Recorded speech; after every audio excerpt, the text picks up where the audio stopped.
लक्ष्मण का रामायण के बाद क्या हुआ?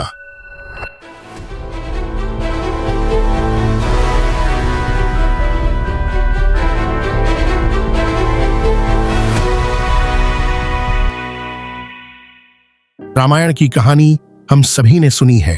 राम का वनवास, सीता की खोज और लंका पर विजय। लेकिन क्या आपने कभी सोचा है कि इस महान गाथा के बाद लक्ष्मण का क्या हुआ? क्या उनका जीवन केवल राम की परछाई बनकर ही समाप्त हो गया या इसके पीछे कोई और गहरी कहानी छिपी हुई है? आइए इस अनसुनी दास्तान को जानने की कोशिश करते हैं। राम के अयोध्या लौटने के बाद राज्य में खुशियां और शांति का माहौल था, परंतु लक्ष्मण के लिए यह यात्रा अभी समाप्त नहीं हुई थी। वे केवल राम के भाई नहीं, बल्कि उनके संरक्षक, सलाहकार और राज्य की मजबूती के स्तंभ थे।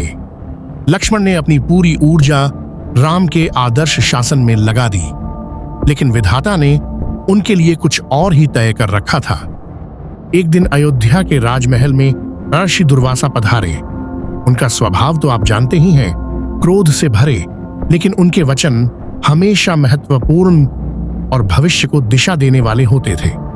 राम ने लक्ष्मण को आदेश दिया कि उनके ध्यान में कोई भी बाधा न आए, चाहे इसके लिए कुछ भी क्यों न करना पड़े। लक्ष्मण ने राम का आदेश स्वीकार कर लिया, लेकिन तभी स्थिति ऐसी बन गई कि ऋषि दुर्वासा का संदेश राम तक पहुंचाना अनिवार्य हो गया। लक्ष्मण धर्म संकट में फंस गए। एक तरफ राम का आदेश था और दूसरी तरफ ऋषि का संदेश। लक्ष्मण ने जो फैसला लिया वह उनके चरित्र की गहराई और उनके बलिदानी स्वभाव को दर्शाता है।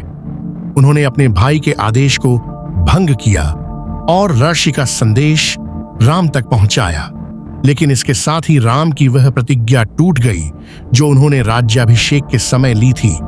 जो भी मेरी आज्ञा भंग करेगा उसका मेरे साथ कोई संबंध नहीं रहेगा। यह घटना वाल्मीकि रामायण के उत्तरकांड में विस्तार से वर्णित है। जब राम को यह पता चला तो वे आहत तो हुए, लेकिन अपने धर्म और प्रतिज्ञा को निभाने के लिए तैयार थे। लक्ष्मण ने स्वयं आगे आकर अपने जीवन का बलिदान देने का निर्णय लिया। उन्होंने राम से कहा, भैया, आपने हमेशा धर्म और सत्य का पालन किया है। मेरा बलिदान भी आपके आदर्शों का एक हिस्सा होगा। मुझे अपनी प्रतिज्ञा पूरी करने दें। लक्ष्मण ने राज्य का त्याग किया और गंगा के तट पर तपस्या करते हुए अपने प्राण त्याग दिए। यह सिर्फ एक बलिदान नहीं था, बल्कि एक ऐसा उदाहरण था जो युगों युगों तक याद किया जाएगा। लक्ष्मण का यह कदम हमें सिखाता है कि सच्चा धर्म क्या है, अपने व्यक्तिगत स्वार्थ से ऊपर उठकर दूसरों के कल्याण के लिए जीना। लक्ष्मण का जीवन हमें बताता है कि सच्चे रिश्ते सिर्फ साथ निभाने तक सीमित नहीं होते, बल्कि जब जरूरत पड़े तो अपने अस्तित्व को भी त्यागने की प्रेरणा देते हैं। उनका त्याग वाल्मीकि रामायण और रामचरितमानस के आदर्शों को जीवित रखने वाला था।